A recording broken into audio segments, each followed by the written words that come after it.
Hi, Philippa. How are you? Hi, good afternoon. How are you? I'm fine, thanks, senor. So, all right. My opening question to you is: please tell me about your artistic journey as well as your work as a divorce coach.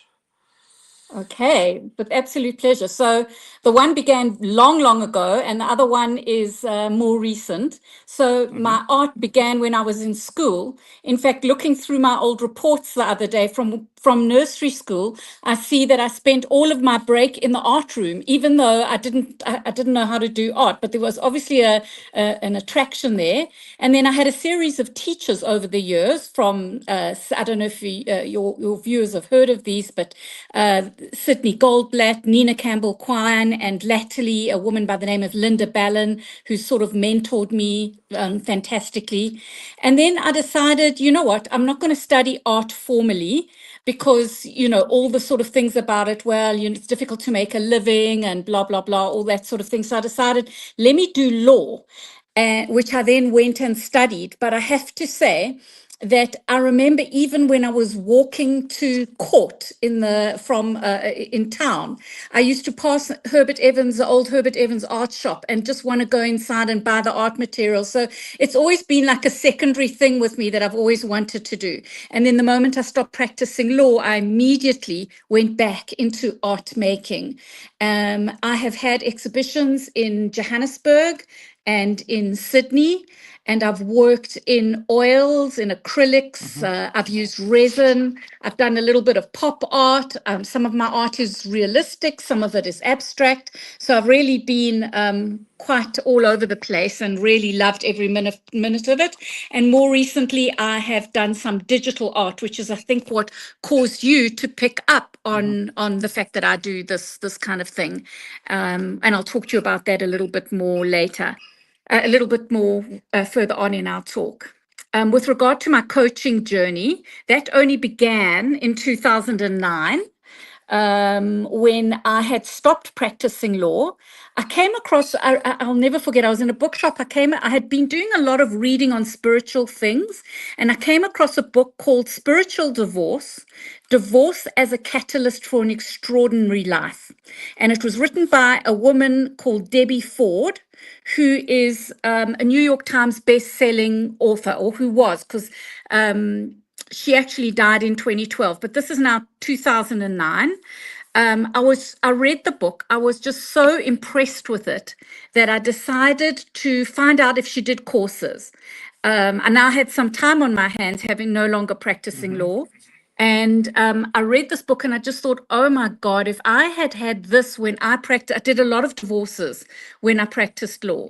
And I thought, if I had had access to this sort of information, I would have been a much more powerful lawyer because I always could help my clients with the law, but I could never help them with the emotional side or the spiritual side of divorce and how best to sort of navigate your way through that sort of thing. So I went to San Diego and there I qualified as a divorce coach. And today I'm one of only two divorce coaches, I think, in this country. So the two of us did it. And then Debbie died quite soon after. I don't know if there are any other South African divorce coaches. There might be, but it's not, when she died, they didn't see, they changed the course slightly and did something slightly different. So we are the ones who do it. And in fact, the other lady doesn't do it anymore. So I think that this journey was and continues to be absolutely fascinating. I've written lots of articles. I've done various talks on it. And it Mm-hmm. requires a sort of an understanding of spirituality. And when I say that, I don't mean religion. It's more like an understanding that there's something bigger than you, and it doesn't matter what religion you come from. And what it is, and why it's to some extent so revolutionary, and why I love it so much, is that Mm-hmm. it's basically it's a 10-week, once a week session, and it ends after 10 weeks. and people go through various stages with it. So it's not like being with a therapist who does it for months and months and months. It's literally 10 weeks in which one has to do it. And I take people through a process of telling their story, separating fact from fiction in their story, acceptance, surrender, taking responsibility, forgiveness, and the law of creativity. So we do all of that. And I've coached many people both here and overseas. And I do phone sessions over the phone and also Zoom sessions. So that has been a really, really interesting journey. Not everybody can do it. So I do ask people and see if they're in the sort of space that they need to be in to do the training before I even do it. Some people just aren't in the space that they need to be in order to do it. So that's really my spiritual divorce training. Wow. Who are the people that you look up to in the spaces that you're in now? Okay, so in the world of art, there are, I'm in awe of many unbelievable artists. And I want to say that my favorite artist, and one of the artists that I think is in a class of his own, is actually a South African artist by the name of William Kentridge. I'm sure that many of you have heard of him. And what's so interesting is that when I took art lessons as a little girl of 8, he was in my class. He was a little boy of 12, and he was already absolutely brilliant. He's now world famous and probably, arguably, one of the best artists of all time. There are other artists that I love. I love the work of Wayne Thibault. He's an American artist for his magnificent colors and paints and things like that. And then recently, I just love resin art. And there's a woman by the name of Nat Bowen, Natbowen, and she does these beautiful resin pieces that are magnificent.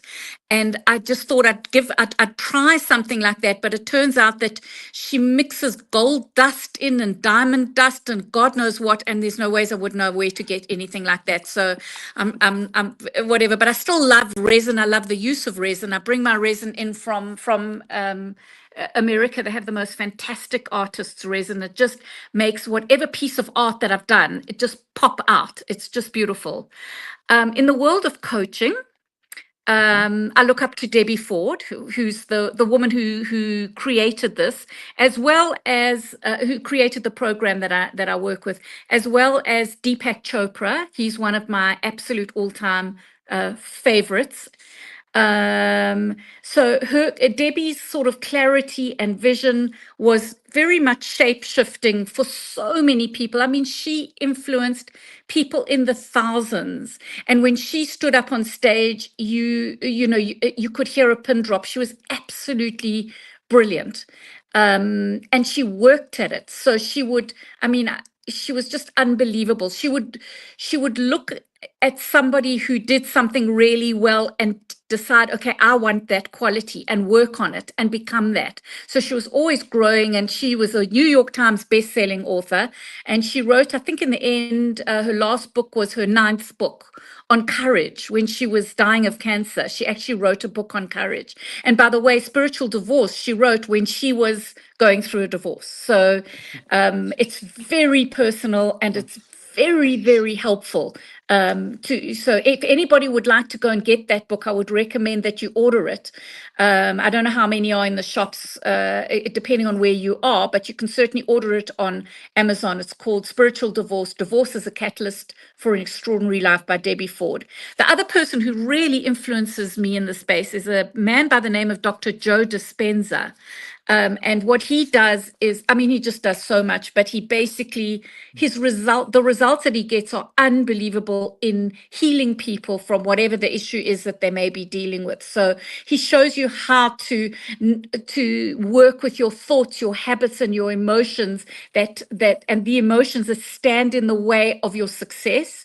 And she teaches you how to work with thoughts and emotions that will promote your success.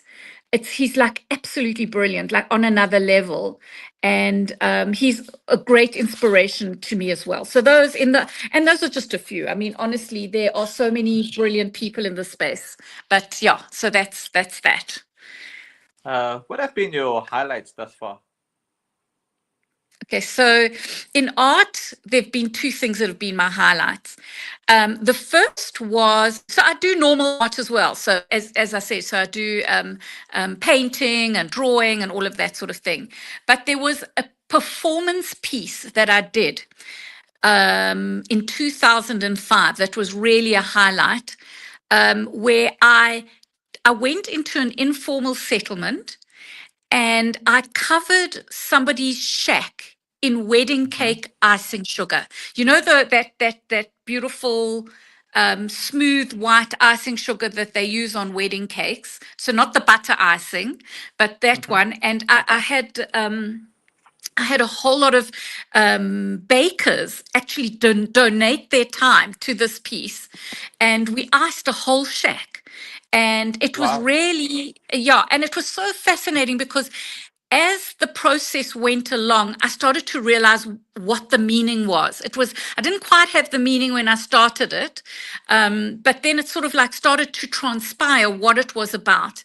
And it was really about you. I don't know if you remember the fairy tale of Hansel and Gretel and the Yeah. house that with the witch and everything. So this was almost like the fairy tale ending in South Africa that never happened. So I did it at a time when we were 15 years into our democracy.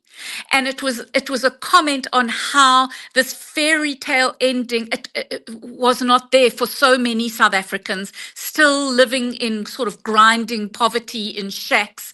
And it was also really interesting what happened because this I wasn't expecting.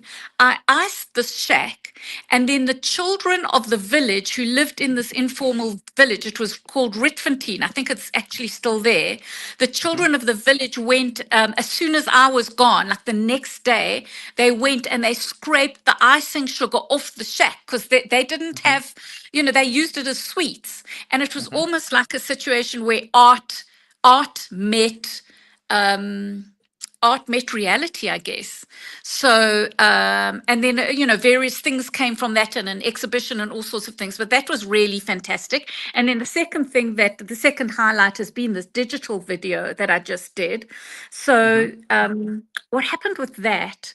And by the way, what I want to say is that if any of your viewers would like to see the video of my icing of the shack, it's an 8-minute video and they can find it on my Facebook page. My Facebook is, I'll give you all the details, but it's on the main page, which is Philippa Levitt. And it's also on the other page, which is Philippa Levitt Art, where they can actually see that video. They can choose which one to look at. And then the digital video is also on both of those pages, as well as an explanation of the digital video. So what the digital video was that I had done a piece of art which was in somebody's home in Sydney, and Mm-hmm. they my someone had come along who was involved in the world of NFTs and digital artworks, and he said, this work really lends itself to the world of NFT and digital. So I had never done anything in that space. And Mm-hmm. so he phoned me and he said, we had a discussion, and he basically said it would be amazing if we had a video on the debate that's going on between people who say that cryptocurrency is fool's gold and it's got no real value, and those people that say this is rocket fuel for entrepreneurs. Okay, so the two sides, I mean, the two sides really to some extent still exist. There are people who think that um, digital NFTs, it's just nonsense. It's got no value. And then there are people who sell their pieces of art for the highest ever was $69.3 million, which was Wow. sold by somebody. Yeah, he sold a piece for $69.3 million. It was the highest ever. So it's got enormous potential, but most people don't understand it. And I'm one of those people who doesn't really understand it, if I'm really honest with myself. It's incredibly difficult.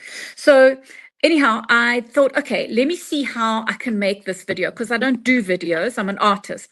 And I decided what it was that I wanted to do, and more or less. And I found somebody in Johannesburg his name is Don Searle. And he's like this 3D, 5D virtual reality expert. And he was quite unbelievable. And he said, okay, let's do this. Let's create this video. And so we did. And what happened was that the video, which you now see today, is also on my on Facebook and on Instagram as well, is that it's quite long. And for many years, I couldn't get it onto the right sort of digital platforms because it was too long. Now they are able to put it onto a digital platform. And that is what we are starting to do, to let it go out there. Oh, excuse me. Oh, bless you. So, thank you. Anyhow, so those were the two highlights of my art. And if anybody wants to see it, you can go onto my Facebook page. And then the highlights of my coaching. I mean, there were many special moments.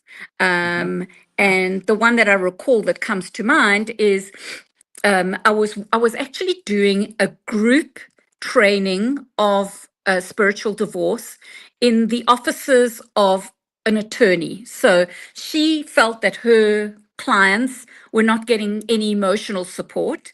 And so she put together a group of clients, and I went and I trained them there, which I've done on a couple of occasions, not that many. And I was doing what right towards the end of our training, we do something called forgiveness. And what we do is it's like a meditation where you imagine that you are forgiving your partner. You have a long discussion with them in your head, or her in your head, and you cut the cords that you in your mind. You metaphorically sort of cut the cords that bind you together so that you can move on and create something new. So I was busy doing this. And at the end of that particular session, one of the ladies turned to me and she said, Philippa, how do you forgive a father who molested you over many years? And that was really, I thought she was working on her ex-husband, but she felt the need to work on a father who had done that. So I remember my answer to her was, that has never happened to me, so I can't tell you how to forgive him. All I can do is take you through this process, and then let's see what happens afterwards. Just trust the process. Anyhow, we came back the week later for the next and probably the final session, if I'm not mistaken. And she said to me, you are not going to believe what happened. My father, who I had not spoken to for 4 years, picked up the phone to me this week out of the blue and said to me, please, will you forgive me? So Wow. for me, that was huge because it made me realize that this work that we do, it's internal work, but that it actually has an impact on your external world. And that was for me a very clear indication and a very big highlight of my work. So yeah, I mean, that I would say is that was my highlight in the coaching. There've been other ones, but not as obvious as not as obvious as that. But certainly there have been other wonderful things that happened. Right. So that's I guess everything I can say on that for the Sure. moment. I have questions here on the comment section. Are you okay if I ask them to you? Yeah, sure, with pleasure. Okay, that's actually 2 here from the same person, Jitin Rishika. Let me just open it up to the first one here out of the two, like, hi Philippa, do you have a website in regards with your artwork? Yes, I do. So if you go onto Instagram, I've got a website. Well, I've got Instagram and I don't have a website. I have a Facebook page and an Instagram page that you can contact me on. So if you want to see what I've been up to on Instagram, go to Philippa Levitt Art. It's one word. Should I spell it now? You can if you want. Okay. Sure. So it's PhilippaLevitt,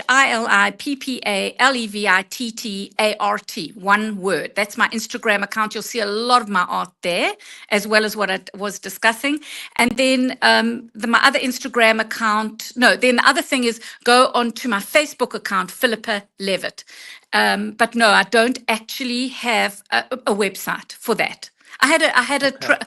I had a coaching website, which Mm-hmm. was really wonderful, and then it got hacked once, and then Oh, again, and then again, and then again, and then I just gave up, and I don't have that coaching website anymore. It's such a pity because I did some really nice video blogs but some time back. But anyhow, so yeah, I don't have a website, but that is what I have. Thanks for the question anyway. sure. Um, yeah, Sure. okay. Okay, the second one is that you asked you is a difficult question, I guess. Which do you prefer, the traditional art or digital art? Oh, that is such a good question. So I definitely do prefer the traditional art. I love the traditional art and I'll always return to it. The digital art is very exciting because it's like the sky is the limit. You can literally do anything if you are able to access someone who has the skills, or if you have the skills to create that. So Mm-hmm. to create whatever it is, I mean, I don't know if you've seen some of the latest digital art. It's never just a picture. It moves and it changes and it's Mm-hmm. interesting. It's like whatever your imagination can think up, you can do with the digital art. So but for me personally, because I'm not able to, I've got to get somebody to do the digital to make my Mm, ideas come to life. And of course, so yeah. quite frankly, I prefer saying, okay, look, I'm going to do this painting, or I'm going to do this drawing, or whatever it is, and I know what I want to do and I know how I'm going to do it. So whereas the digital, I've got to go through a third party, and that can be really quite difficult and frustrating. But if you have the skills to do the digital, go for it. It's wonderful, and get inspiration from what's going on around the world. The other thing about the digital art is very much that not a lot of people in South Africa know a lot about the Mm, NFT world. They really don't. I mean, when you do a piece, you have to mint it first and then put it onto a platform. And mm, so you've really got to have somebody who knows how all of this stuff works. So but the good part of that is that you then have a kind of an audience that is anywhere in the world. I mean, people can pick up your piece of digital art. I mean, I had people in Norway saying, "Oh, we'd like you to put your video on our platform." As it so happens, it was too long and it didn't fit. But like, where on earth would I get to meet people in Norway to put my work out there? It almost cuts out the gallery to some extent, mm. which can keep many people back. So digital art has huge potential if you are good on the computer and you can make things move and dance and change and all of that. What have been your lowlights of thus far, if there have been any? Oh, they absolutely have. So when it comes to art, I Mm-hmm. find that if I'm not in a good space within myself, because something's happening in my life and I'm just not in a good space, then I find it difficult to do. I find it difficult to be inspired and to find my way to my art. Mm, I really, and this shouldn't really be like this, because there are a lot of artists who are most creative when they're in a terrible space. But I'm mm, most mm, creative when I'm in a good space and I want to do it and I want to create something. So I would say that and when I'm not in a good space, those are my low lights. I always somehow find my way back to a better space, and where I'm like, okay, I mean, it may very well be that I'm on Instagram and I see somebody's work and I'm absolutely inspired by it. And I think, okay, wow, how can I adjust that and adapt it to what I do? So that is certainly what happens. But there are times when it's a bit, it's not that inspiring. My low lights with coaching. So when somebody has a breakthrough, it's mm-hmm. fantastic. I love it. And I feel, Mm, what an honor, what a privilege to be able to take somebody through that. But when somebody, I can see that they like on the cusp of a breakthrough, or they are just not doing what they're meant to do between sessions, because there's always something for them to do in between, which keeps them in the conversation and takes the conversation into their lives. If we have something called an action step, where they have to do something during the week that they've been Mm-hmm. wanting to do but they haven't done, when they are about to have a breakthrough and then they say no, they actually don't want to continue with the coaching, those are my low lights. It does sometimes happen where somebody, they've been through a couple of sessions. I'm about to take them into where all the work we've done, we're now going to gather it up and do something with it, and they don't want to continue. And obviously I can't force anybody to do that. But when I see the potential for a breakthrough, or when somebody just doesn't want to do it, you've got to, that's why it's so important that I have that chat beforehand to make sure that the person is really in the right space, that they're ready to transform their lives, and to get past this experience, this divorce experience, and to take it and to use it to have a better life, and also to become aware of what it is that what attracted them to the situation in the first place, so they can become more aware of it and not find themselves in it again, because we do tend Mm-hmm. to repeat the same mistakes in relationships, and without a Hmm. doubt.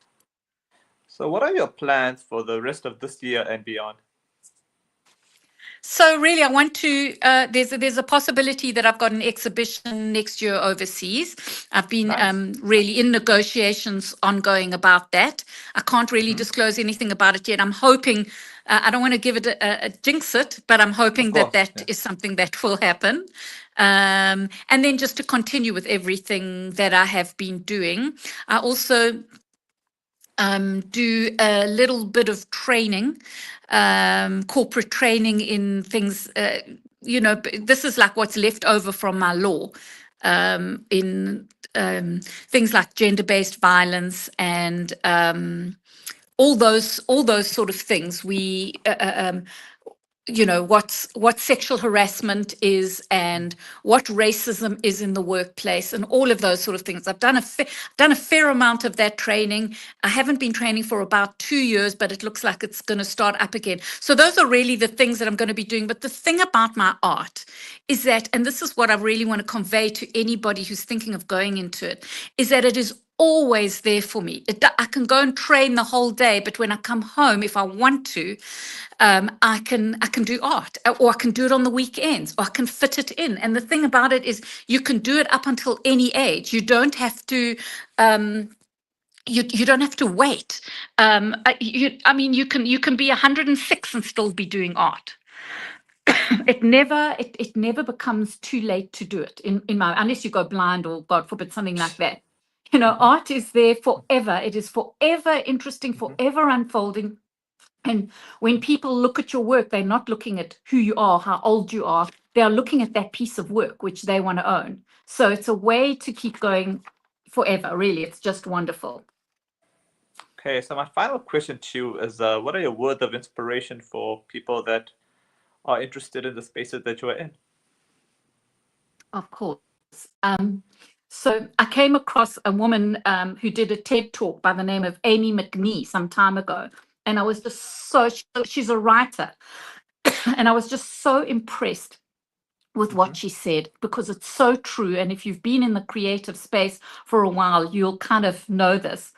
Creativity is often sidelined as indulgence, frivolous, just mere decoration, but it is actually the missing pillar of self-development. You know how we all try and develop and get better and do meditations and whatever?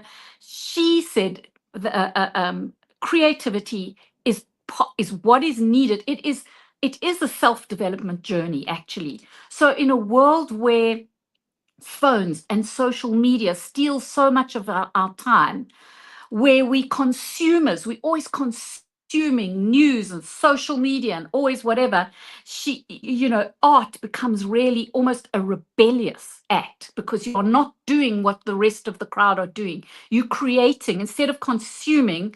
You are giving back, you are creating, you are composing, whether it's poetry or writing or anything. It's all something really special. So don't ever knock yourself down because you want to be creative. It's really the lifeblood of so many of us. It's endlessly rewarding. It doesn't have a sell by date. And the best advice that I can give is that all you need is discipline and curiosity. So discipline is really important when it comes to art.